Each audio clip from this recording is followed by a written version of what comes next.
بسم اللہ الرحمن الرحیم۔ خواتین حضرات، میں ہوں محمد ضیاء الحق نقشبندی، رمضان الکبیر ٹرانسمیشن کے ساتھ حاضر خدمت ہوں اور سحر کے اندر داخل ہو چکے ہیں۔ 9واں روزہ ہے اور 8 روزے مکمل ہو چکے ہیں۔ ماشاءاللہ ہماری مائیں، بہنیں، بیٹیاں اس وقت مصروف ہیں اور ہمارے جو مرد حضرات ہیں، امید ہے کوئی نہ کوئی جو ہم کہتے ہیں کہ وہ بھی اپنے گھر میں ہیلپ کرایا کرے۔ اور آج بہت ہی اچھی شخصیات ہے، اور ساتھ آپ کو یہ بھی عرض کرنا تھا کہ شخصیات سے تعارف کرانے سے پہلے کہ آپ نے ایک سپارہ روز پڑھنا ہے، اور امید ہے انشاءاللہ اس سلسلے کا آپ جاری رکھیں گے تو اللہ کے نبی کی اس سنت کو بھی ہم نے زندہ رکھنا ہے، ثواب حاصل کرنا ہے کہ اللہ کے نبی رمضان میں ایک بار قرآن پاک ضرور مکمل کیا کرتے تھے۔ اور آج کا جو وظیفہ ہے، وظیفہ یا متینو، بہت مضبوط، شدید۔ اب یہ جو وظیفہ ہے، ایسی مائیں جو یہ سمجھتی ہیں کہ میرا بچہ کمزور ہے، وہ طاقتور نہیں ہو رہا، وہ موٹا نہیں ہو رہا، صحت مند نہیں ہو رہا، اور بعض ایسے بچے ہوتے ہیں ڈاکٹر بھی کہتے ہیں کہ اس کی ہڈیاں کمزور ہیں، کیلشیم کی کمی ہے، تو ڈاکٹر کی دوائی کے ساتھ ساتھ، ماں کے دودھ کے ساتھ ساتھ، جب آپ اللہ پاک کی اس اسم کو پڑھ کے 313 بار نماز فجر اور نماز عشاء کے بعد آپ دم کریں گے، پھونک ماریں گے اپنے بچے کے اوپر، انشاءاللہ آپ کا جو بچہ ہے وہ صحت مند ہوگا اور ایکٹیو ہو جائے گا۔ اور ساتھ جب آپ یہ وظیفہ پڑھیں گے تو اس کے بعد کیا ہوگا، اللہ پاک آپ کو ایمان کی دولت دے گا، اور جو آپ نیک عمل کر رہے ہیں اللہ پاک اس میں استقامت دے گا۔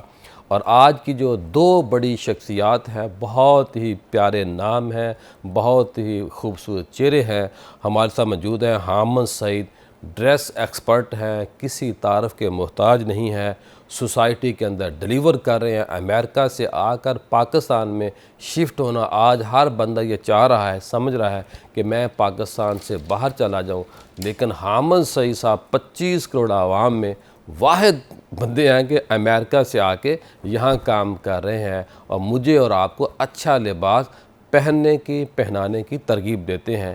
یہ جو میں نے ڈریس پہنا ہوا ہے، یہ بھی ان کی شفقت اور مہربانی ہے کہ ہمیں اچھی ڈریس تیار کر کے دیتے ہیں۔ اور ان کے ساتھ موجود ہیں سعادت ایجاد قریشی صاحب، کسی تعارف کے محتاج نہیں ہے۔ قریشی فیملی کا ایک بہت بڑا ریفرنس ہے، بہت بڑا حوالہ ہے۔ پاکستان کی تاریخ اس فیملی کے بغیر مکمل نہیں ہوتی۔ اردو ڈائجسٹ سے ہر بندہ آگاہ ہے، اور جب ان کے بزنس کی آپ بات کریں گے تو پھر ہم نے ان سے پوچھنا ہے کہ اللہ نے یہ کرم کیسے کیا، کیسے مہربانی کی، اور آپ نے جو دن رات سٹرگل کر کے ذاتی طور پر اپنے قدموں پہ کھڑے ہو کر اپنے کاروبار کو وسعت دی اور وہ نیٹ ورک آگے بڑھ رہا ہے، اس کے پیچھے حکمت کیا ہے۔ حامد سعید صاحب، آپ کا اور سعادت ایجاد قریشی صاحب آپ کا آنے کا بہت شکریہ۔ بہت بہت شکریہ انوائٹ کرنے کا۔ مہربانی۔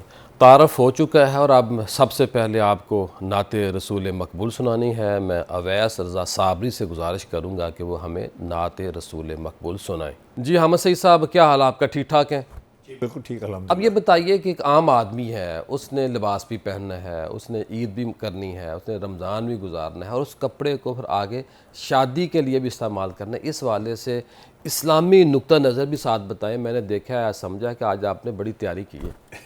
بالکل تیاری ہے انشاءاللہ۔ لباس کی سب سے پہلی بات یہ ہے کہ جو اللہ تعالیٰ نے فرمایا کہ لباس کی جو 3 مقاصد ہیں ان کی بات کرتے ہیں، اور وہ مقاصد جو ہے ان کا وہ ذہن میں رکھنا چاہیے، چاہے کوئی بھی ایونٹ ہو جس میں بھی آپ نے ڈریس کرنا ہے۔ تو ایک مقصد، پہلا مقصد تو اللہ تعالیٰ نے فرمایا ہے کہ سطر ڈھانپنا ہے، تو آپ میک شور کریں کہ آپ کا سطر جو ہے آپ نے ڈھانپا ہو۔ حدود مقرر کر دی ہیں خواتین کے لیے بھی اور مردوں کے لیے بھی ہے، اور ہمیں سب پتہ ہے کہ سطر کو کیسے ڈھانپتے ہیں، تو اس کے اوپر کوئی لمبی چوڑی بات نہیں ہم کرتے۔ لیکن جو دوسرا مقصد اللہ تعالیٰ نے فرمایا کہ لباس بنایا ہے پروٹیکشن کے لیے، جسم کی پروٹیکشن کے لیے۔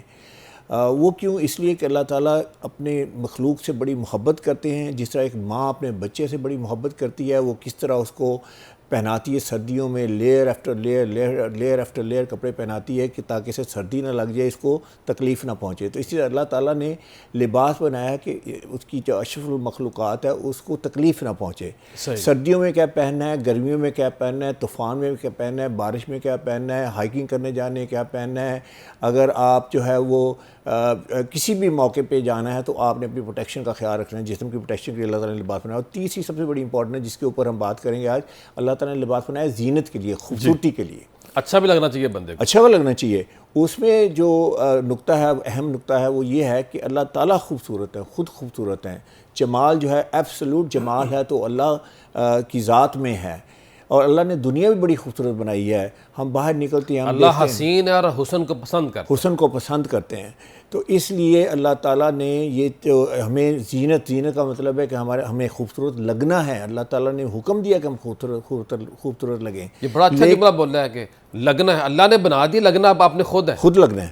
اور اس میں لیکن ایک بات ہے, یاد رکھیے, جو کیویٹ ہے, جو وارننگ ہے, وہ یہ ہے کہ اچھا لباس پہنے, خوبصورت لگیں, لیکن تکبر نہیں آنا چاہیے. اگر تکبر آ گیا تو پھر اس سے پیتھ ٹو ڈسٹرکشن, تباہی کا راستہ ہے. اب یہ بتائیے کہ عید پہ آپ نیا کیا لے کے آ رہے ہیں؟ جی نیا دیکھیں, عید نئی نہیں ہے, عید ہماری ٹریڈیشن ہے. عید میں جو ہے وہ رمضان کی اسپرٹ ہونی چاہیے لباس میں. یاد رکھیے, پورا 30 days ہم روزے رکھتے ہیں, عبادات کرتے ہیں, سارا کچھ ہے, اللہ کے قریب آنے کی کوشش کرتے ہیں, اسے کنیکٹ کرنے کی کوشش کرتے ہیں.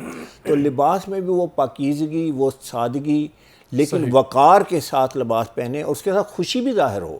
یہ نہ ہو کہ آپ جو ہے اپنا پرانا کپڑے پہنیں اور نکال کے پہن لیں کہ یہ آپ سادہ لگنا چاہتے ہیں. تو حکم ہے کہ عید والے دن آپ نئے کپڑے پہنیں اگر آپ افورڈ کر سکتے ہیں. ان میں کلرز کچھ بتا دیتا ہوں. سب سے خوبصورت کلر تو وائٹ ہے. وائٹ شلوار قمیض جو ہے وہ مرد کے اوپر بڑا پروقار لگتا ہے. وائٹ شلوار قمیض کا مطلب یہ ہے کہ میں آنیسٹ بھی ہوں, میں پیور بھی ہوں, اور اسپرٹ جو ہے اسلام کی, رمضان کی پاکیزگی کی, اس کے ساتھ کنیکٹ کرتا ہے. نبی پاک صلی اللہ علیہ وسلم کا بھی موسٹ فیوریٹ کلر وائٹ تھا. تو how could we go wrong. تو آئی وڈ سے کہ وائٹ کلر, اور یا اگر آپ نے کوئی اور کلرز میں ایکسپیریمنٹ کرنے ہیں تو آپ نیوی بلو ہے, جیسے میں نے پہنا ہوا ہے, نیوی بلو بھی بڑا اچھا کلر ہے. سوبر کلر رکھیں, شوق کلر جو ہیں وہ کسی پارٹی واٹی کے لیے رہنے دیں. پروگرام کا سلسلہ جاری ہے, ملتے ہیں بریک کے بعد.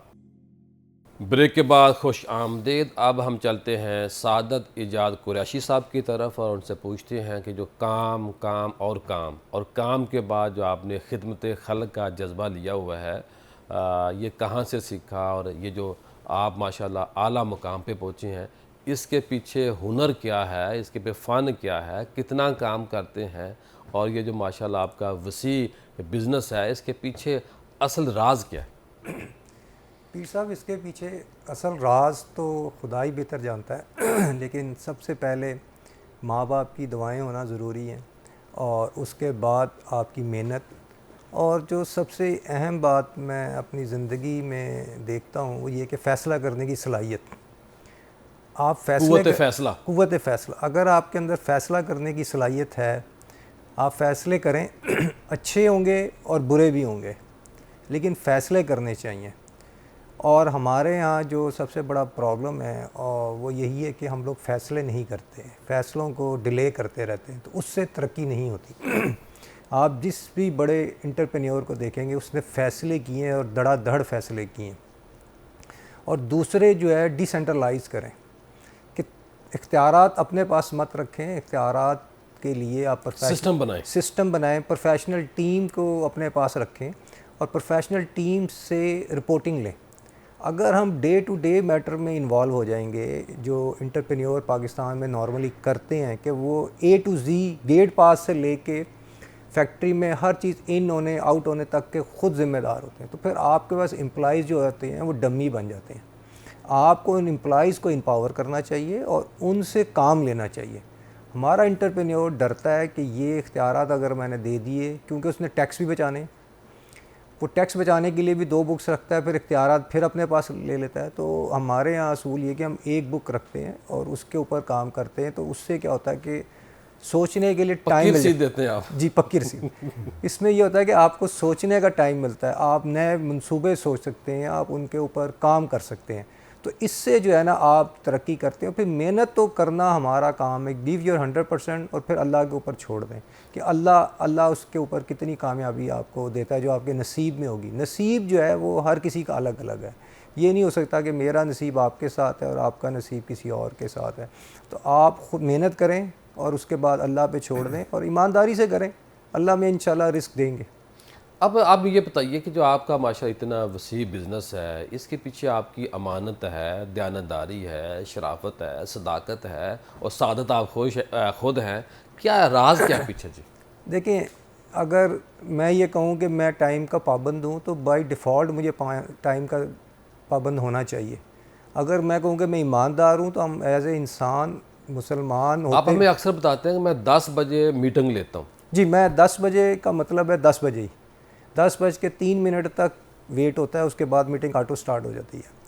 اور اگر آپ 10:03 تک نہیں پہنچتے صبح تو میٹنگ آٹو سسٹم میں وہ سٹاف میٹنگ شروع کر جی دے گا. بالکل شروع کر دیتا ہے. دیکھیں، نماز بھی ہمیں وقت کی پابندی سکھاتی ہے کہ وقت کے اوپر پڑھیں اور اس کو احسن طریقے سے پڑھیں. اسی طرح جو بھی میٹنگ کریں اس کے اندر ٹو دی پوائنٹ کریں اور کرنے کے بعد اس کو جلد وائنڈ اپ کریں.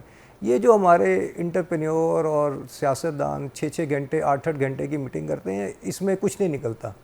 میٹنگ صرف 15 سے 30 منٹ کی ہوتی ہے جو کہ بہت کارآمد ہوتی ہے. اس میں آپ ٹو دی پوائنٹ بات کریں، جو بھی سٹاف ہے اپنے پوائنٹس لے کے آیا ہو اس کو ڈسکس کریں اور اس کے بعد اس کو ڈسبرس کریں اور اگلی میٹنگ کے اوپر پھر ان سے رپورٹ لیں.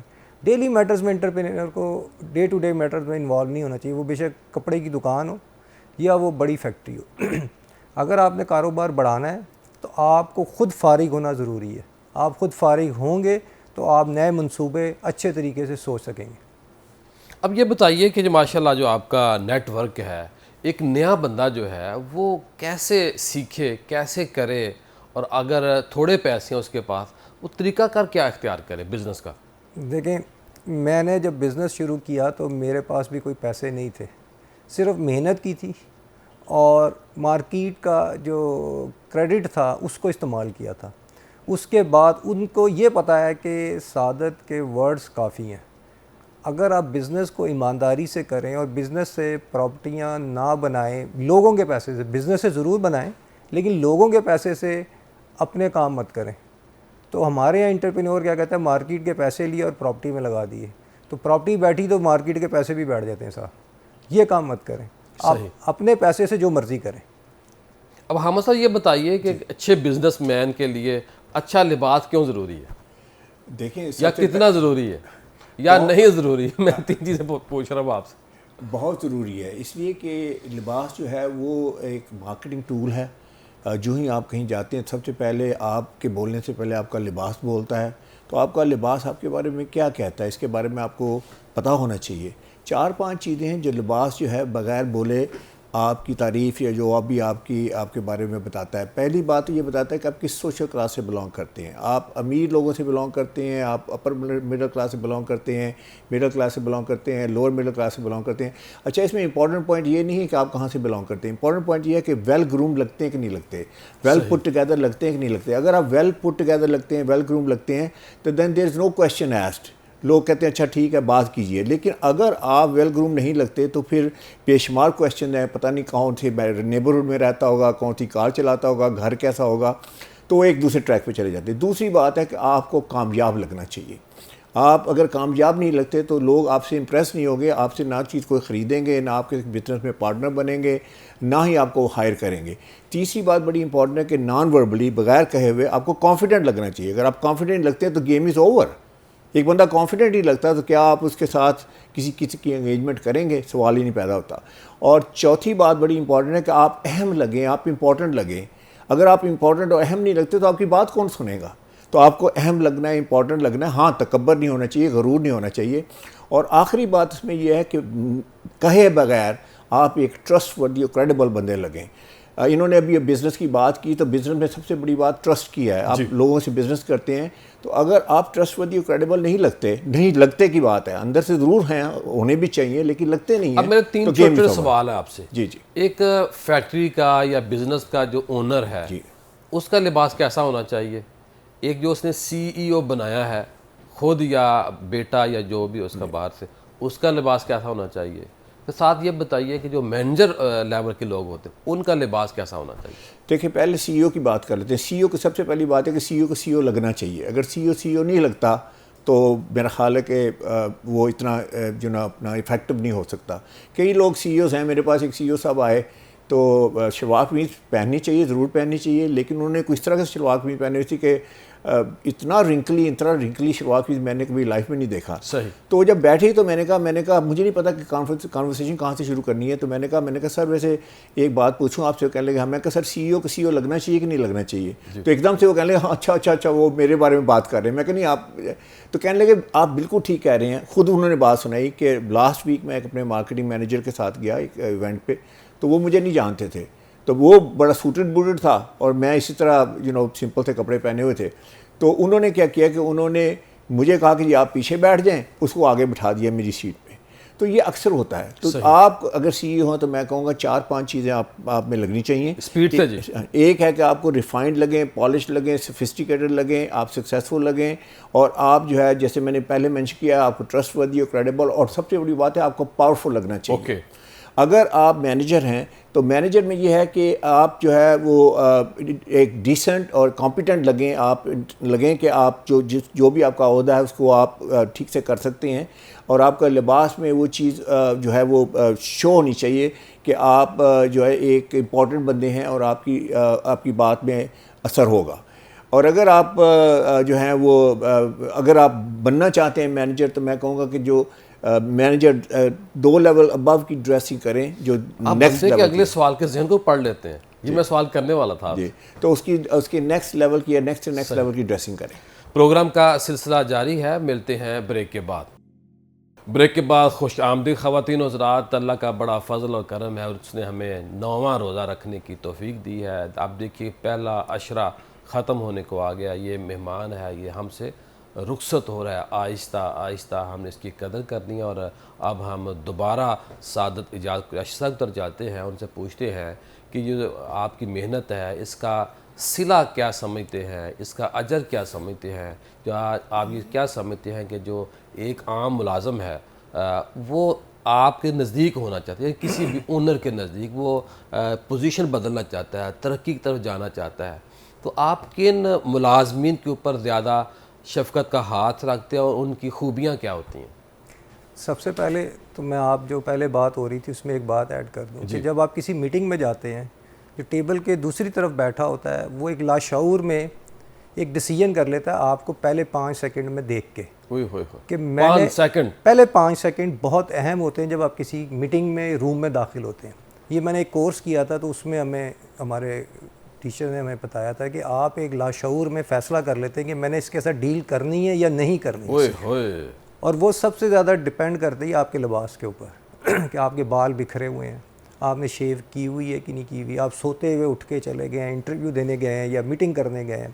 تو وہ بہت ڈپینڈ کرتی ہے آپ کی شخصیت کے اوپر. پھر وہ جو ٹیبل کے اس طرف بیٹھا ہوا صاحب ہیں وہ فیصلہ کر لیتے ہیں, پھر اپنے ان کویسچن سے اپنے فیصلے کو وہ کنفرم کرتے ہیں کہ میرا جو فیصلہ کیا ہوا ہے یہ صحیح ہے یا غلط ہے. تو دوسری بات آپ نے کہی کہ میرے نزدیک کون ملازم میرے نزدیک ہو سکتا ہے. میرے پاس ایک ہی پیرامیٹر ہے, وہ ہے پرفارمنس. اور پرفارمنس کا پیرامیٹر یہی ہے کہ جو ٹارگٹس دیے گئے ہیں وہ اس نے اچیو کیے ہیں, سیل اس نے پراپر کی ہے, پروڈکشن اس نے پراپر کی ہے, اس کی مینجمنٹ اس نے ٹھیک کی ہے, اور پھر اس نے اپنے نیچے لوگوں کو ٹرین کیا ہے کہ نہیں کیا. سب سے امپورٹنٹ, اگر وہ خود امپروو کرنا چاہتا ہے, اگلی پوزیشن پہ آنا چاہتا ہے, تو اپنی پوزیشن پہ اس نے اپنے سے نیچے لوگ ٹرینڈ کیے ہیں یا نہیں کیے. تو یہ میرا سب سے امپورٹنٹ ہوتا ہے کہ میں یہ دیکھتا ہوں کہ اس کو اگر میں اپ گریڈ کر دوں گا تو اس کے نیچے والا بندہ میرے پاس کوئی ہے یا نہیں ہے. تو اس لیے میں ڈیسینٹرلائز کرتا ہوں اور میں 3rd لیول تک جا کے لوگوں کو ٹرین کرتا ہوں. کہ اب یہ بتائیے آخر میں کہ ماشاءاللہ آپ ہماری جو اکیڈمی الامین فاؤنڈیشن اکیڈمی اس کے ساتھ بڑی مدد کرتے ہیں, بڑا تعاون کرتے ہیں, اور بھی اداروں ساری یقینی طور پہ کرتے ہیں. ایک مخیر بندے کو کیا فائدہ ہوتا ہے صدقہ, زکوٰۃ, خیرات کے علاوہ باقی دن رات غریبوں کے کام آنا؟ کیا بزنس کے اندر اس چیز کا فائدہ ہوتا ہے؟ جی, آپ کو میں نے پڑھا ہے کہ جو چیز چاہیے نا وہ بانٹنی شروع کر دیں. آئے ہائے, واہ واہ, کیا بات ہے. کہ اگر آپ کو علم چاہیے تو آپ لوگوں کو علم دینا شروع کر دیں, اگر آپ کو پیسہ چاہیے تو لوگوں کو خیرات کرنی شروع کر دیں, اگر آپ کو صحت چاہیے تو لوگوں کو صحت دلوانے میں اہم کردار ادا کریں. تو اپنی استطاعت کے مطابق جو بھی کچھ ہو سکتا ہے وہ میں کرتا رہتا ہوں, اور سب سے یہ امید کرتا ہوں کہ جس نے بزنس مین ہے, میں نے یہ دیکھا ہے کہ اگر اللہ میاں سے آپ سودا کر لیں تو اس سودے میں گھاٹا کبھی نہیں ہوتا. واہ, سبحان اللہ. اور یہ تو اللہ کا وعدہ ہے نا اللہ کا کہ جو بندہ دیتا ہے میری راہ میں 10 گنا دنیا میں 70 گنا آخرت میں، اور اگر اللہ چاہے تو 70 گنا سے زیادہ دنیا میں بھی دے دنیا سکتا میں ہے۔ دے سکتے۔ اب ہم صاحب یہ بتائیے کہ میرے لباس کو آپ دیکھ رہے ہیں، سعادت صاحب بھی بیٹھے ہوئے ہیں، جی جی تو کیا جج کرتے ہیں ان کے اندر خوبیاں کیا ہیں، خامیاں کیا ہیں؟ میرے اندر تو ایسے خامیاں کوئی خوبیاں بھی بتائیں۔ دیکھیں آپ نے جو لباس پہنا ہوا ہے، جو آپ نے کلرز پہنے ہوئے ہیں، پیروں والے کلرز پہنے ہوئے ہیں آپ نے، ٹھیک ہے جی، تو ویسے ہی آپ پیر ہیں تو ماشاءاللہ پیر لگ رہے ہیں۔ ماشاءاللہ، کوآرڈینیشن بڑی اچھی ہے، آپ نے ہنٹر گرین پہنا ہوا ہے، یہ ایک واحد گرین کلر ہے جو ہماری سکن ٹون پہ اچھا لگتا ہے۔ صحیح، کوئی طوطے والا گرین پہنا ہوتا تو میں کہتا کہ شاید وہ اچھا نہ لگتا اتنا۔ صحیح، اس کے ساتھ آپ نے جو ویسٹ کوٹ پہنی ہوئی ہے، ایک تو ہے کہ پرانے مولوی کی ٹائپ کی ویسٹ کوٹ نہیں ہے، ماڈرن ویسٹ کوٹ پہنی ہوئی ہے آپ نے۔ آپ کی بنی ہوئی اس لیے ہے۔ چلیں تھوڑی اپنی تعریف کر لیتے ہیں اس میں۔ صحیح، اور ساتھ میں کلر کوآرڈینیشن بڑی اچھی ہے، چھوٹا سا چیک ہے، بہت بڑا پرناؤنس چیک نہیں ہے جیسے لوگ لگاتے ہیں نی آن سائن کی طرح، وہ دور سے ویسٹ کوٹ ہی نظر آتی ہے، بندہ نظر نہیں آتا۔ تو آپ کی ویل کوآرڈینیٹڈ ہے۔ شوز میں تھوڑا سا کنٹریبیوٹ کرنا چاہوں گا کہ شوز آپ نے جو ہیں وہ شاید کمفرٹ کے لیے زیادہ اس طرح کے شوز پہنے ہوئے ہیں، لیکن یہاں تو آپ چل نہیں رہے نا، تو جب چلیں تو اس طرح کے شوز پہن لیں۔ یہاں کیمرے کم نظر بھی کم آتے ہیں، نہیں نظر آتے ہیں لیکن مجھے تو نظر آ رہے ہیں نا۔ وہ پہنتے جو کیمرے میں نظر آئے۔ Right exactly. تو وہ آپ نا شوز جو ہیں اس کے ساتھ یا آپ شاوری چپل کریں یا اچھے لوفرز جو ہیں جیسے سعادت صاحب نے پہنے ہوئے ہیں۔ ان کو بتا ہی دیں کہ کہاں سے ملتے ہیں۔ وہ میں تو یہ ہے، اور باقی جو ہے آپ کی باقی کوآرڈینیشن ماشاءاللہ بڑی اچھی ہے اور ہمیشہ۔ اب سعادت صاحب کے اوپر آئیں جی آپ۔ سعادت صاحب کے میں نوٹ کر رہا ہوں کہ پہلی بات تو یہ ہے کہ انہوں نے جو کلر پہنا ہے وہ پاور کلر ہے۔ صحیح، بلیک جو ہے، بلیک سمجھا جاتا ہے جی پاور کلر، اور یہ ویسے بھی پاور پوزیشن میں ہیں، سی لیول کے بندے ہیں، تو انہوں نے کلر بڑا اچھا پہنا ہوا ہے۔ ساتھ میں کوآرڈینیشن جو شوز کی ہے وہ بھی بڑی اچھی ہے۔ ساکس ذرا لاؤڈ ہیں لیکن وہ اس میں اگر تھوڑا سا ٹاؤن ڈاؤن کر لیں تو بہتر ہوگا، کیونکہ انسان گفتگو یہاں رہنی چاہیے، کہیں فیٹ کے ساتھ یا جرابوں کے ساتھ گفتگو نہیں ہوتی، لیکن اس میں جو سب سے امپورٹنٹ ایلیمنٹ جو مسنگ ہے ان کی، اس کی پرسنالٹی کے لیے بھی اور اپنی پوزیشن کے لیے بھی، شلوار قمیض الون کی کوئی طاقت نہیں ہے، کوئی پاور نہیں ہے اس کی، چاہے آپ نے بہت مہنگا پہنا ہو، چاہے آپ نے کتنا بھی اچھی جگہ سے سلوایا ہو، اس کے ساتھ اگر یہ ویسٹ کوٹ پہنے اور ساتھ میں کوٹ پہنے یا بلیزر پہن لیں تو ان کی لک جو ہے وہ ڈیفینیٹلی۔ آج سنڈے ہے نا تو اس لیے بھی تھوڑا سا، سنڈے ہو منڈے ہو کچھ نہیں ہو، آئے تو کی رات یعنی لوگ تو دیکھ رہے ہیں نا۔ شکریہ جی، بڑی مہربانی، ماشاءاللہ نئے مہمان ہوں گے اور نیا موضوع ہوگا۔ آج ہم نے کیریئر کے اوپر بات کرنی ہے، اور جو آج باتیں ہم نے شروع میں کی ہیں تقریباً یہی باتیں اگلے مہمانوں سے کریں گے، جائیے گا کہیں مت۔ بریک کے بعد خوش آمدید خواتین و حضرات، ماشاءاللہ اب ہم اس حصے میں داخل ہو چکے ہیں جہاں آپ کو دین کی باتیں بتائی جاتی ہیں، اور ہمارے موضوعات کا جو انتخاب ہے وہ مختلف ہوتا ہے تاکہ لوگوں کو بتایا جائے کہ آپ کے جو مسائل ہیں ان کا حل کیا ہے۔ اور آج ہمارا موضوع ہے کیریئر۔ آپ کا جو کیریئر ہے سب سے اہم چیز ہے، اور جو سب سے اہم چیز ہو اس پہ زیادہ توجہ دینی چاہیے۔ اللہ کے نبی صلی اللہ علیہ وسلم نے ایک موقع کے اوپر ایک صحابی کو دیکھا تو کچھ صحابہ نے اللہ کے نبی کی توجہ دلائی کہ یا رسول اللہ صلی اللہ علیہ وسلم، یہ جو صاحب ہیں اتنے ایکٹیو ہیں، اتنے چست ہیں، یہ کیوں ہیں؟ اس کا کیا فائدہ ہے؟ میں بہت ہی سادہ انداز میں آپ کو بتا رہا ہوں۔ تو اللہ کے نبی نے فرمایا کہ اگر یہ راہ جہاد کے لیے اپنے آپ کو تیار کر رہا ہے تو پھر بھی یہ اچھا ہے، اگر اپنے آپ کو اپنے بچوں کے لیے، اپنے والدین کے لیے ایکٹیو رکھا ہو، یعنی محنت کر رہا ہے تو پھر بھی اچھا ہے۔ لیکن اگر خدا نخواستہ اس کی جو محنت ہے، اس کا جو ایکٹیو ہونا ہے، اس کا جو چست ہونا ہے، بالکل خالص نہیں ہے، ان چیزوں کے لیے نہیں ہے، اور یعنی کہ اس کا کوئی ایسا ارادہ ہے جس سے سوسائٹی کو یہ نقصان پہنچائے گا، تو پھر یہ فتنہ ہے۔ اور اس سے پتہ کیا چلتا ہے کہ جو کیریئر ہے، اچھا جو کیریئر ہے، بہتر جو کیریئر ہے، ہمارے لیے ضروری ہے۔ اور آج ہمارے بہت ہی پیارے مہمان موجود ہیں، حضرت ڈاکٹر طارق شریف پیرزادہ بھی ماشاءاللہ آپ سے گفتگو کریں گے، اور سب سے پہلے میں چاہوں گا کہ ڈاکٹر مفتی عرفان الحق سیفی صاحب سے میں درخواست کروں کہ ہمیں وہ گائیڈ کریں، قائل کریں۔ ڈاکٹر مفتی عرفان اللہ صاحب بہت ہی پیارے ہمارے بھائی ہیں، دوست ہیں ماشاءاللہ، اسسٹنٹ پروفیسر بھی ایک یونیورسٹی کے اندر ہیں، اور سب سے بڑی بات یہ ہے کہ بہت بڑا دینی ادارہ، روحانی ادارہ، اور ایک ایسا ادارہ جہاں بچیاں بھی پڑھتی ہیں، بچے بھی پڑھتے ہیں، جامعہ جیلانیہ نادر آباد، بیدیاں روڈ، لاہور کینٹ کے اندر مدرسہ ہے، اور ان کے جو والد گرامی تھے، جن کے یہ ولی عہد ہیں، جن کے سجادہ نشین حضرت پیر سید عابد حسین، ماشاءاللہ بہت پیارے آدمی تھے، بڑے ہی مہربان تھے۔ ڈاکٹر صاحب، آپ کی جو خدمات ہیں بہت زیادہ ہیں، اور آپ بڑا کام کر رہے ہیں، اسی لیے میں نے آج آپ کو زحمت دی، آپ تشریف لائے کہ کیریئر جو ہے اس کی اسلام کے اندر کیا اہمیت ہے۔ سحر لدھیانوی نے کہا تھا، ہزار برگ گریں لاکھ آندیاں اٹھیں، وہ پھول کھل کے رہیں گے جو کھلنے والے ہیں۔ تو جو پھول کھلنے ہیں ان کو ہم نے کھلانا کیسے، ان کو گائیڈ کیسے کرنا، کیا فرمائیں گے آپ؟ جی بہت شکریہ جی، جزاکم اللہ خیرہ۔ آپ کا یہ خیر کا کام ہے، اللہ کریم اس میں برکتیں عطا فرمائے۔ آمین۔ جو انسانیت کی رہنمائی کے لیے آپ رات کو جاگ کر لوگوں کی خدمت کرتے ہیں اور ان کو رہنمائی فراہم کرتے ہیں اور اپنے وقت کو اس اہم کام کے لیے صرف کرتے ہیں، اللہ کریم آپ کو، آپ کی تمام ٹیم کو اس کی برکتیں عطا فرمائے۔ آمین آمین۔ دیکھیے، اسلام وہ خوبصورت دین ہے جس نے زندگی کے ہر مرحلے کے اندر ہماری رہنمائی کی ہے، اور کوئی ایسا شعبہ نہیں ہے جہاں اسلام نے ہماری رہنمائی نہیں کی۔ نبی کریم صلی اللہ علیہ وسلم کی حیات طیبہ، صحابہ کرام کو آگے جو کچھ سکھایا گیا، وہ ساری چیزیں ہمیں بتاتی ہیں کہ ایک بندہ مومن کو کس طرح کا ہونا چاہیے اور اس کو کیسی زندگی گزارنی چاہیے۔ ہمارے جو بھی معاملات ہیں، جو بھی اعمال ہیں، سب سے پہلا اس کا جو بنیاد پڑتی ہے وہ انسان کے اخلاص اور نیت کے ساتھ پڑتی ہے۔ انسان جو بھی کرنے جا رہا ہے اپنی نیت کو درست کرے اور اس میں اخلاص پیدا کرے۔ دیکھیں، وہ رزق حلال کے لیے کوشش کرنے جا رہا ہے، نیت اس کی درست ہوگی، رزق حلال کے لیے آگے بڑھے گا، اس کا ایک ایک قدم اللہ کی عبادت میں شمار ہوگا۔ یعنی اس کی زندگی تو درست ہوگی ہی، اس کی زندگی کے معاملات اور جو کچھ حاصل کرنے جا رہا ہے اس کے کیریئر میں اس کو فائدہ ملے گا، لیکن اس کا دوسرا مثبت پہلو کیا ہے کہ اس کو اللہ تعالیٰ اپنی عبادت میں شامل فرما لے گا۔ اللہ اکبر۔ یہی وجہ ہے کہ نبی کریم صلی اللہ علیہ وسلم نے صحابہ کرام کو یہ تعلیم ارشاد فرمائی، اور ایک شخص جو کسی حاجت کے لیے آیا تھا، نبی کریم صلی اللہ علیہ وآلہ وسلم نے اس کو فن کی طرف راغب کیا اور اس کو آگے مستقبل کے لیے پہلے سے سوچنے کی اور پیش بندی کی تلقین کی۔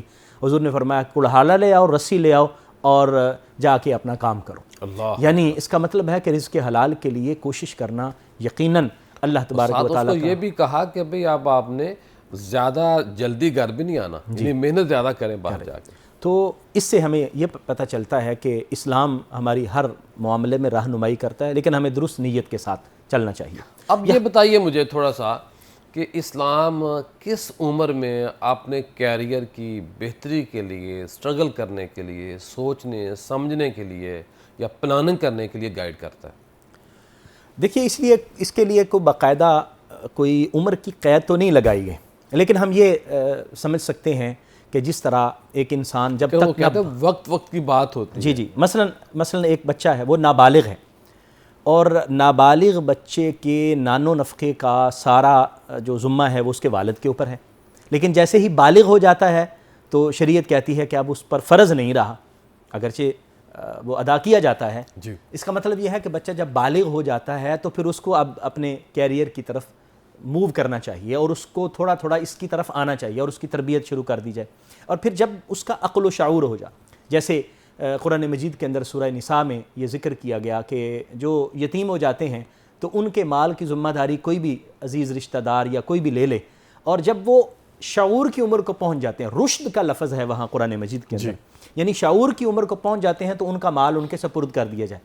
اس کا مطلب ہے کہ ممکن ہے کہ ایک شخص آئی کیو لیول ہے نا جی، وہ ہر ایک شخص کا اپنا اپنا علیحدہ ہوتا ہے، ممکن ہے کہ ایک شخص 16-17 سال کی عمر میں اس جگہ پر پہنچا ہو، دوسرا شخص 20-22 سال کی عمر میں پہنچے، تو اس کو دیکھتے ہوئے، رشد کو دیکھتے ہوئے اور اس کی ذہنی صلاحیت کو دیکھتے ہوئے کیریئر کی طرف آنا چاہیے اور پھر اپنی ذمہ داریاں بہتری کے لیے یہ گائیڈ کرے نا کہ ایک بندے کو یا ایک ینگ بندے کو یا بڑوں کو، اپنی اولاد کو، اساتذہ کو، اپنے شاگردوں کو یا بندے کو خود کس طرح پلاننگ کرنی چاہیے؟ کون سی اچھی عادات اپنے اندر لے کے آئیں اور کن بری عادات کو وہ ترک کر دیں یا ان برے اعمال کی طرف جائیں نہ، تاکہ ان کے کیریئر خدا نخواستہ تباہ نہ ہو؟ جی، اس میں سب سے پہلی بات تو اپنے علم کی ہے کہ وہ علم میں مہارت حاصل کریں، اور جو کچھ انہوں نے کرنا ہے وہ پہلے سے سیکھنا شروع کریں۔ علم ان کے پاس ہوگا تو پھر آگے اپنے کیریئر کو اچھا بنا سکیں گے۔ پھر اس کے بعد سکل ہے، جو بھی کرنے جا رہے ہیں اس کی مہارت ان کے پاس ہونی چاہیے، صرف ڈگری نہ ہو، کام بھی صرف آتا ہو۔ ڈگری نہ ہو، صرف ڈگری نہ ہو۔ اور بلکہ آج کل تو اس کو سمجھنا بہت آسان ہے کہ ایک شخص ہے، اس کے پاس ڈگری بالفرض نہیں بھی ہے لیکن اس کے پاس سکل موجود ہے، تو آج وہ اچھا یعنی کما رہا ہے اور اچھا اس کا کیریئر اچھا ہمیں نظر آتا ہے۔ تو ایک تو یہ ہے کہ دوسرا نظم و ضبط کی پابندی بہت زیادہ ضروری ہے۔ ٹائم کی، ٹائم ظاہر بات ہے، آپ اپنے وقت پر آنے والے ہوں، وقت پر جانے والے ہوں، اور وعدہ کی پاسداری بہت ضروری ہے۔ اور وہ 40 سال کی عمر تک کم از کم 16-18 گھنٹے کام بھی کرے۔ جی، اب وہ جو بھی کسی کے ساتھ کمٹمنٹ کرتا ہے اپنے کمٹمنٹ میں پورا اترے۔ دیکھیں ہر چیز کی قرآن نے رہنمائی کی ہے وعدے کو پورا کرنے کے لیے۔ نبی کریم صلی اللہ علیہ وسلم کی سیرت طیبہ کہ 3 دن ایک جگہ پر کھڑے رہے، ایک شخص نے کہا تھا کہ میں آتا ہوں، تو آپ اس کا انتظار کرتے رہے۔ تو اس کا مطلب ہے وعدہ، ایک شخص جو اپنے کیریئر کو اچھا بنانا چاہتا ہے وہ وعدے کا پابند ہو، وعدے اور چستی والا ہو۔ سستی جو ہے نا، وہ سستی اور کاہلی اس میدان میں انسان کے لیے بہت زیادہ نقصان دہ ہے۔ اور چستی کے ساتھ اور اخلاص کے ساتھ اپنا جو کام کرے وہ بتا دے۔ یہ نہیں ہے کہ مجھے یہ کام کرنا نہیں آتا اور میں آپ کو کہوں کہ ٹھیک ہے جی میں کر دوں گا، لیکن میں اس کو کر نہ سکوں اور میں آپ کا بھی نقصان کروں اور اپنا اعتبار بھی خراب کروں۔ سیدھی سی اسٹریٹ فارورڈ بات کریں، سچائی۔ حضور صلی اللہ علیہ وسلم نے جو تاجر سچ بولنے والا ہے اور سچ بول کے اپنا فروخت کرتا ہے، تجارت کرتا ہے، حضور نے فرمایا وہ نبیوں اور صدیقوں شہداء کے ساتھ ان کا صالحین کے ساتھ۔ یعنی یہ ایک اچھے سکل والا اور ایک اچھے کیریئر والا جس کا ایمانداری کے ساتھ معاملہ ہو، اللہ تعالیٰ اس کو قیامت والے دن وہ اجر عطا فرمائے گا۔ بریک کے بعد میں نے آپ سے بات کر، لیکن مختصر یہ بتائیے کہ آج کل جو نوجوان ہیں وہ پنجابی میں کیا ہڈ حرامی کہوں، نالائکی کہوں، یا ان کا جو سسٹم ہے اس کے اوپر عدم اعتماد ہے، یہ کس طرح بہتر ہو سکتے ہیں؟ جی، اس میں سب سے پہلے تو ضروری یہ ہے کہ وہ اپنی سستی کو ترک کریں، ختم کریں، اور ایک اپنی فیلڈ چوز کر لیں کہ میں نے کس فیلڈ میں جانا ہے۔ یہ بہت اچھی بات کیا۔ فیلڈ چوز کریں، فیلڈ چوز کر کے اس میں اپنی پوری کوشش اور محنت کریں۔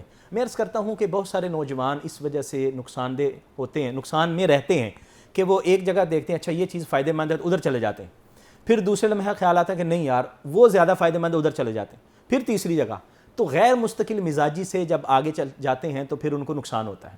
جب کوئی بھی فیلڈ ہے، ایک فیلڈ کو منتخب کر لیں اور پھر اس میں محنت کریں اور اس میں سکل حاصل کریں، آگے بڑھتے چلے جائیں تو یقیناً کامیابی ان کے قدم چومے۔ ماشاءاللہ، اللہ کا بڑا فضل اور کرم ہے کہ اللہ نے ہمیں نعت سننے کا موقع دیا، اور میں ڈاکٹر عرفان اللہ صاحب سے گزارش کروں گا کہ آپ ہمیں گائیڈ کریں کہ ایک انسان بگڑا ہوا ہے، اگر اس کو صراط مستقیم پہ لانا ہے تو کیا اس کے لیے ضروری ہے کہ اس کے ساتھ رویہ اختیار کیا جائے، اور کم از کم اگر وہ بندہ خود چاہتا ہے کہ میں نے یار یہ بری عادات چھوڑنی ہے تو وہ کیا سٹیپ لے، اور اسلام اسے کیا گائیڈ کرتا ہے؟ جی، اسلام نے کسی بھی شخص کی رہنمائی کے لیے 3 بڑے خوبصورت سٹیپ بتائے ہیں ابتدائی طور پر۔ سب سے پہلے تو فرمایا ادعو الی سبیل ربک بالحکمہ والموعظۃ الحسنہ وجادلہم باللتی ہی احسن۔ یہ 3 چیزیں۔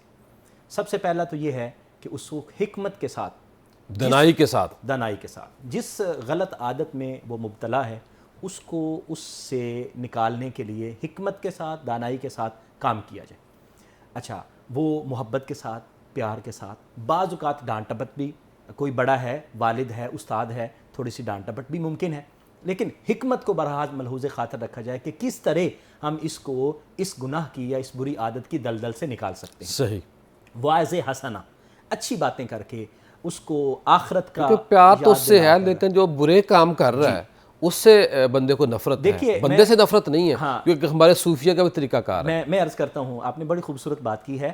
دیکھیے اللہ تبارک و تعالیٰ کو سب سے زیادہ اپنے بندوں سے پیار ہے، اللہ سے ماؤں سے زیادہ، جی اللہ سے بڑھ کر کسی کو پیار نہیں، لیکن اللہ تبارک و تعالیٰ نے بھی سزا رکھی ہے کوئی گناہ کرتا ہے تو اس کے لیے سزا کا ذکر کیا گیا، اگر اس نے یہ کام کیا اس کو یہ سزا ملے گی۔ اس کا مطلب یہ ہے کہ سزا کا ہونا محبت کے منافی نہیں ہوتا۔ اللہ اکبر۔ یہ اگر آپ کو کسی نے باپ نے ڈانٹا ہے یا استاد نے ڈانٹا ہے یا تھوڑی بہت سزا دے دی ہے تو اس کا یہ مطلب نہیں کہ اس کے دل میں محبت نہیں ہے، نہیں، جتنی اب اللہ تبارک و تعالی محبت فرماتا، چاہتا یہ ہے کہ میری مخلوق، میرے بندے اس رستے پر چلیں جس پر میں چاہتا ہوں، تاکہ ان کی عاقبت جو ہے وہ اچھی ہو جائے۔ اور تیسری جگہ پر اگر اس کے ساتھ ڈیبیٹ بھی کرنا پڑے تو فرمایا جادلہم باللتی ہی احسن، اچھے طریقے کے ساتھ، یعنی دلائل کی روشنی میں اچھے دلائل کے ساتھ ٹیبل ٹاک کرے اس کے ساتھ، بالکل بہت اچھے طریقے کے ساتھ اس کو دلائل دیے جائیں، تاکہ بعض اوقات ہوتا ہے کہ انسان کے پاس آرگومنٹ ہوتے ہیں، جی میں یہ ٹھیک کر رہا ہوں، میرے پاس میں جو غلط ہوں، حالانکہ اس کا ضمیر ملامت کر رہا ہوتا ہے، جی، لیکن اس کو سمجھایا جائے۔ اچھا، یہ جب 3 سٹیپ لے لیے جائیں اور اس سے انشاءاللہ اللہ تعالیٰ یہ کرم فرماتا ہے۔ قرآن نے یہ کہا ہے نا جی کہ انسان کے ذہن کے اندر غلط خیالات اور نیک خیالات دونوں چیزیں، فَأَلْهَمَهَا فُجُورَهَا وَتَقْوَاهَا، انسان کے اندر سے بھی یہ احساسات پیدا ہوتے ہیں، یار یہ غلط کر رہا ہے، تو ہم اس کو پھر پالش کرنا شروع کریں۔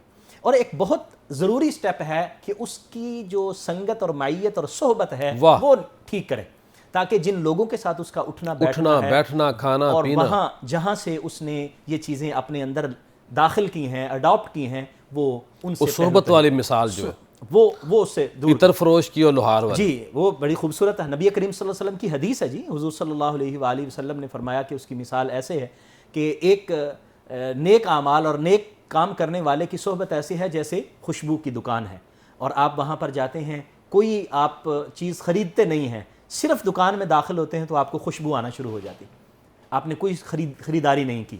اور دوسری طرف ایک ویلڈر ہے، لوہار کی دکان ہے، آپ وہاں جاتے ہیں تو آپ وہاں صرف بیٹھتے ہیں تو آج کل تو وہ عطر فروش جو ہے ماشاء چیک بھی کرا دیتے ہیں، جی ہاتھ پہ نا، وہ کپڑوں پہ، ہتھیلی، یہ بھی مفت ہوتا ہے، اس کا کوئی معاوضہ نہیں ہوتا، اس کا کوئی معاوضہ نہیں، حالانکہ اگر لوہار مفت میں آگ بھی دے تو بندہ جل جائے۔ اسی حدیث مبارکہ کی تشریح حضرت میاں محمد بخش رحمۃ اللہ علیہ نے فرمائی ہے نا جی، چنگے بندے دی صحبت یارو جویں دکان اتاراں، سودا پاویں مل نہ لئیے بلے اون ہزاراں، تے برے بندے دی صحبت یارو جویں دکان لوہاراں، کپڑے پاویں کنج کنج بئیے چنگا پین ہزاراں۔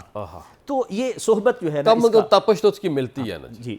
اب دیکھیے قرآن مجید نے صحبت پر کتنا زیادہ زور دیا ہے، فرمایا ایمان اور جو تقوی والے ہیں نا، یا ایھا الذین آمنوا اتقوا اللہ وکونوا مع الصادقین، اے ایمان والو اللہ سے ڈرو اور سچوں کے ساتھ ہو جاؤ، یعنی ایمان موجود ہے، تقوی اللہ کا موجود ہے، لیکن پھر بھی کہا کہ سچوں کے ساتھ ہو جاؤ، تاکہ ایمان اور تقوی کی حفاظت نیک لوگوں کی صحبت کے ساتھ ہوگی۔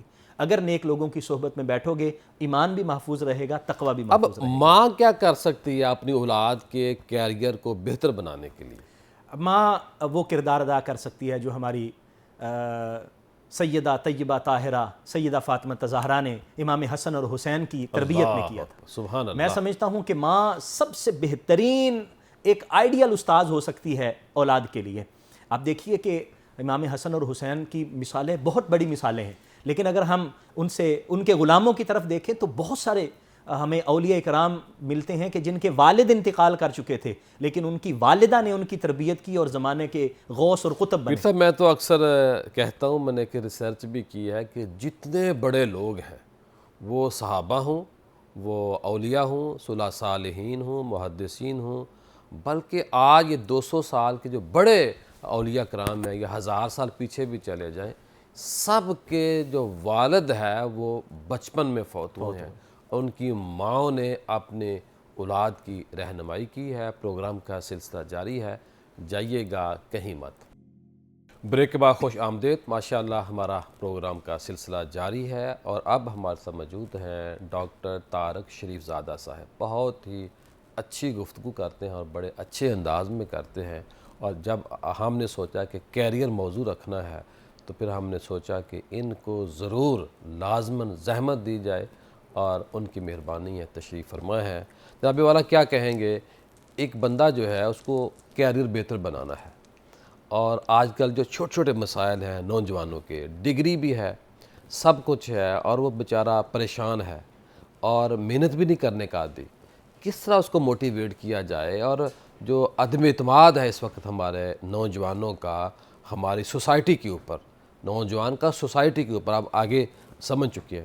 تو اس پہ کیا کرنا چاہیے, کیسے ہم ان اپنوں کو, یہ جو ہمارے اپنے ہیں, یہ ہماری اولاد ہیں, ہماری بہنیں ہیں, ہماری بیٹیاں ہیں, ان کو کیسے ہم ان کے کیریئر کی بہتری کی طرف لے جا سکتے ہیں؟ بسم رب محمد کریم علیہ الصلوۃ والتسلیم. سب سے پہلے تو یادآوری کا شکریہ, اور ہمیشہ کی طرح آپ کا جو پلیٹ فارم ہوا کرتا ہے وہ معاشرے کے جو براہ راست زندگی سے قریب تر جو موضوعات ہیں ان کا انتخاب کرتا ہے. اور میں یہ سمجھتا ہوں کہ حقیقی معنوں میں رمضان المبارک کی ان متبرک ساعتوں میں دیگر برکات کے ساتھ ساتھ عملی زندگی کے حوالے سے جو خیر ہے اسے بھی سمیٹنے کی کوشش کرنی چاہیے, اور ان موضوعات کو اب وقت آ گیا ہے کہ ہم زیر بحث لائیں اور ان کے بارے میں من حیث القوم ہم سوچنا شروع کریں. اپنی انفرادی زندگی کے دائرے سے نکل کر ایک جو اجتماعیت کے تقاضے ہیں, جو ایک معاشرے کے اور ایک مملکت کے تقاضے ہیں, ان کو ذہن میں رکھتے ہوئے ایک حکمت عملی کے ساتھ اور نسبتاً منصوبہ بندی کے ساتھ آگے بڑھا جائے, تاکہ جو ہمارا ایک دنیا کی ایک رفتار سے جو ہماری ایک کمی ہوتی جا رہی ہے اور ہم کسی درجے پہ وہ جو ایک بین الاقوامی تقاضے ہیں ان کے مطابق اس ریس میں شریک نہیں ہو پا رہے, اس کا کوئی جو ہے سد باب کیا جا سکے. آپ کا سوال بڑا بنیادی نوعیت کا ہے, اس میں کوئی دو رائے نہیں ہے. پہلے تو ہمیں اس بات کا آنکھیں جو ہیں وہ کھولنی چاہیے اور اس کا اعتراف کرنا چاہیے کہ معاشرے کے اندر جو نوجوان طبقہ ہے اس میں بالخصوص اور عامت الناس میں بالعموم ایک درجے کی اضطراب اور پریشانی پائی جاتی ہے, اور خاص طور پہ مستقبل کے حوالے سے کہ آئندہ کیا ہونا ہے, اس نسبت سے ہماری جو نوجوان نسل ہے اس کے ہاں بڑے سوالات جو ہیں وہ موجود ہیں. اور پھر دنیا نے جس طرح ایک گلوبل ویلیج کی شکل اختیار کی ہے اور اس میں ہر طرح کی اپرچونٹی اور ہر معاشرے کا اور دنیا کے ہر کونے کا جو خیال ہے, وہاں کے حالات اور واقعات ہیں, وہاں کے مسائل اور وہاں کے وسائل, ان کے حوالے سے جس انداز میں بین الاقوامی دنیا ایک پیج پر آ گئی ہے اور ہر لمحہ جو ہے ہر جگہ کے حالات و واقعات. طارق صاحب, اللہ کے نبی ہمیں یہ حکم دے کے گئے ہیں جی ہاں کہ وہ بندہ خسارے میں ہے جس کا آنے والا دن گزرے ہوئے دن سے اچھا نہ ہو. بے شک ایسا ہی ہے. اور یہ یعنی آپ یہ دیکھیے کہ اس کی وجہ سے پھر ہوتا یہ ہے کہ ایک درجہ جس وقت ہم اس نوجوانی کے مرحلے پر تھے, ہمارے لیے دنیا اس طرح اوپن نہیں تھی. آپ بھی نوجوان رہے ہیں پہلے؟ جی, مجھے لگتا ہے کہ میں کسی عرصے میں نوجوان رہا ہوں. اچھا, اور آپ جیسے دوستوں سے ملنے کے بعد میرا یہ جو تقویت ہمیں تو آج بھی آپ نوجوان لگتے ہیں. بس اللہ کرے آپ کا اللہ اس نے ذہن قائم رکھے, اور جذبہ جو ہے وہ جوان رہنا چاہیے, فکر جوان رہنی چاہیے, اور خیر کی طرف جو آپ کا بڑھنے کا عمل ہے وہ جوان رہنا چاہیے. اسی کو میں سمجھتا ہوں جوانی ہے. میں عرض کر رہا تھا کہ جو ہمارے نوجوان ہیں ہماری زمانے میں شاید اس درجے کی آگاہی موجود نہیں, ہمارے زمانے میں. ہاں جی, اور بہت پرانے ہیں. میں ہمارے زمانے سے مراد یہ کہ جب میں کالج یا یونیورسٹی میں تھا, اب تو ظاہر 20-25 برس ہو گئے مجھے پڑھتے پڑھاتے ہوئے, لیکن اس وقت جب ہم اس کیریئر میکنگ کا ایک فیز ہوتا ہے انسان کی زندگی میں, جب بندہ یہ سوچ رہا ہوتا ہے, جب اس کے خواب اس کو رات بے چین رکھتے ہیں اور اسے کہتے ہیں, اسے ہر لمحہ اپنی زندگی کا وہ جو خواب ہے اس میں رنگ بھرنے کے لیے مضطرب رکھتا ہے, اس کیفیت میں جب ہم لوگ موجود تھے تو مجھے یہ اعتراف کرنے دیں کہ ہم پر دنیا اتنی کھلی ہوئی نہیں تھی, ہم پہ دنیا اتنی واضح نہیں تھی, اتنی سہولیات بھی نہیں تھی. جی, اتنی سہولیات بھی اور اتنے وسائل اور آگاہی بھی موجود نہیں تھی. یعنی پہلے آگاہی ہوتی ہے, پھر اس کے بعد بندہ وسائل کو اکٹھا کرنے اور اس کی سبیل کرنے کی کوشش کرتا ہے. اور سچی بات ہے, جب میں خود پاکستان سے باہر گیا تو مجھے اندازہ ہوا کہ ہم جسے دنیا سمجھتے ہیں یہ تو بڑی محدود سی ہے, اور اس میں تو بہت سارے امکانات ہیں اور اس کے اندر بہت کچھ موجود ہے. ہمارا جو آج کا بچہ ہے وہ ہم سے کئی گنا زیادہ آگے. ابھی تو کے مینڈک ہیں. جی ہاں, ہمارا جو بچہ ہے نا پیر صاحب, وہ تو اب جب بولنا بعد میں سیکھتا ہے اور دنیا کو دیکھنا پہلے سیکھتا ہے. اس کی ماں, اس کا باپ جو ہے اس سے سچی بات ہے جان چھڑانے کے لیے اور ایک غیر ضروری آگاہی کے نام پر ہم جو ابھی بولنے سے پہلے ہی اور چلنے سے پہلے ہی گیجٹس ان کے حوالے کر دیتے ہیں, ان پر دنیا ہم سے ذرا مختلف رنگ میں کھلنا شروع ہوتی ہے. اب ہوتا کیا ہے, دنیا بھر کے سارے وسائل ان کو ادھر نظر آ رہے ہوتے ہیں, اس گیجٹ کے اوپر, اس ٹیبلٹ کے اوپر, اس موبائل کے اوپر. اسکرین اسے دنیا کا ایک بڑا خوشگوار اور خوبصورت چہرہ دکھا رہی ہوتی ہے, اور جب وہ گراؤنڈ ریالٹیز کے ساتھ حقیقی معنوں میں اپنے گرد و پیش معاشرے میں زندگی کرنا شروع کرتا ہے تو اسے نظر آتا ہے کہ جس درجے کی اپرچونٹیز وہاں موجود ہیں اس سے کئی گنا بھیانک انداز کی رکاوٹیں ہمارے معاشرے کے اندر موجود ہیں. پھر نتیجہ کیا ہوتا ہے, وہ فرسٹریشن. ہمارے ایک دوست دنیا سے چلے گئے, انہوں نے ہمیں بات بتائی کہ میرا بیٹا ایک کالج میں گیا, تو جو انہوں نے ایڈ دیکھا تھا اس کالج کا چینل کے اوپر, تو وہ گیا کالج, داخلہ لے لیا ایڈ دیکھ کے. تو وہاں گیا تو اس نے کہا پاپا میں نے وہاں نہیں پڑھنا. انہوں نے کیوں؟ انہوں نے کہا پاپا جو وہاں انوائرمنٹ دکھایا گیا تھا, جو چیزیں, جو چہرے دکھائے گئے تھے, آگے آپ سمجھدار ہیں, تو جو چیزیں وہاں دکھائی گئی تھی ایڈ کے اندر وہ وہاں ہے نہیں ہے. صحیح. تو یقیناً ایسا ہی ہوتا ہے ایک درجے پر حقیقی دنیا اور یہ جو خیال کی دنیا ان دونوں کے درمیان عمومی طور پر اکثر اوقات مطابقت نہیں پائی جاتی. پھر یہ بچوں کے اندر فرسٹریشن پیدا کرتی ہے. اور مجھے آپ اگر اجازت دیں تو بانو آپا کا ایک فکرہ میں سمجھتا ہوں اس میں بڑا رجحان ساز اور تربیت کا ہمارے لیے مینارہ نور بن سکتا ہے. وہ کہتی ہیں جن معاشروں کے اندر زندگی کو بڑھنے کا اور نئے لوگوں کو داخل ہونے کے لیے باضابطہ کوئی راستہ اور دروازہ موجود نہیں ہوتا نا، یعنی دوسرے لفظوں میں کوئی میرٹ موجود نہیں ہوتا، وہاں اتفاقات ہی لوگوں کی زندگیاں بناتے اور حادثات ہی لوگوں کی زندگیوں کو تباہ کیا کرتے ہیں. اللہ اکبر. اب سچی بات آپ دیکھیں ذرا ہمارے ساتھ کیا ہو رہا ہے. ہمارے معاشرے میں چند لوگ جن کو اتفاقات میسر آتے ہیں، خوشگوار تجربات میسر آتے ہیں، اپرچونٹیز میسر آتی ہیں، وہ باوسائل ہو جاتے ہیں. ان کے لیے تو یہ ایک بہترین چراگاہ ہے. وہ بھی اپنا مستقبل کہیں اور دیکھتے ہیں لیکن اسے ایک ورکنگ ٹول کے طور پر استعمال کرتے ہیں، اس معاشرے کو، اس مملکت کے وسائل کو، اور پھر آگے کسی اور جگہ اپنے لیے جو ہے نا مستقبل متعین کرنا شروع کر دیتے ہیں. اور دوسرا طبقہ جو کسی درجے پر یعنی محنت کر کے اور میرٹ پہ یقین رکھتے ہوئے آگے بڑھنا چاہتا ہے، جب اس کا راستہ رکتا ہوا نظر آتا ہے، یا دوسرے لفظوں میں مجھے یوں کہنے دیں کہ کم از کم اسے اس طرح کی حوصلہ افزائی نہیں ملتی، یا اس کے لیے ویسے دروازہ نہیں کھلا ہوا ملتا جیسے اس کی محنت کے حساب سے اس کا استحقاق ہے یا حق بنتا ہے. نتیجہ کیا ہوتا ہے؟ نتیجہ یہ ہوتا ہے کہ پھر وہ بھی یہاں سے اپنے آپ کو اس دوسری میرٹ والی سوسائٹی کی طرف جانے کو ہی اپنا ذریعہ اور وسیلہ سمجھ لیتے ہیں. یہ باتوں کا سلسلہ جاری رہے گا، لیکن آج ہم نے آپ سے اجازت لینی ہے خواتین حضرات. کل دوبارہ نئے موضوع کے ساتھ، نئے مہمانوں کے ساتھ آپ سے ملاقات ہوگی. اور آپ کے علم میں ہے کہ الامین فاؤنڈیشن، الامین اکیڈمی ریگولر بنیادوں پہ سحری کا اور افطار کا اہتمام کر رہی ہے. کل ماشاءاللہ ہمارے ساتھ مجاہد صاحب اور ان کے والد گرامی محمد شبیر صاحب نے افطار کیا، تشریف لایا، اور بڑا دل کھول کر انہوں نے ہمارے اس پروجیکٹ کی داد دی اور بڑے خوش ہوئے. کل دوبارہ آپ سے ملاقات ہوگی. السلام علیکم.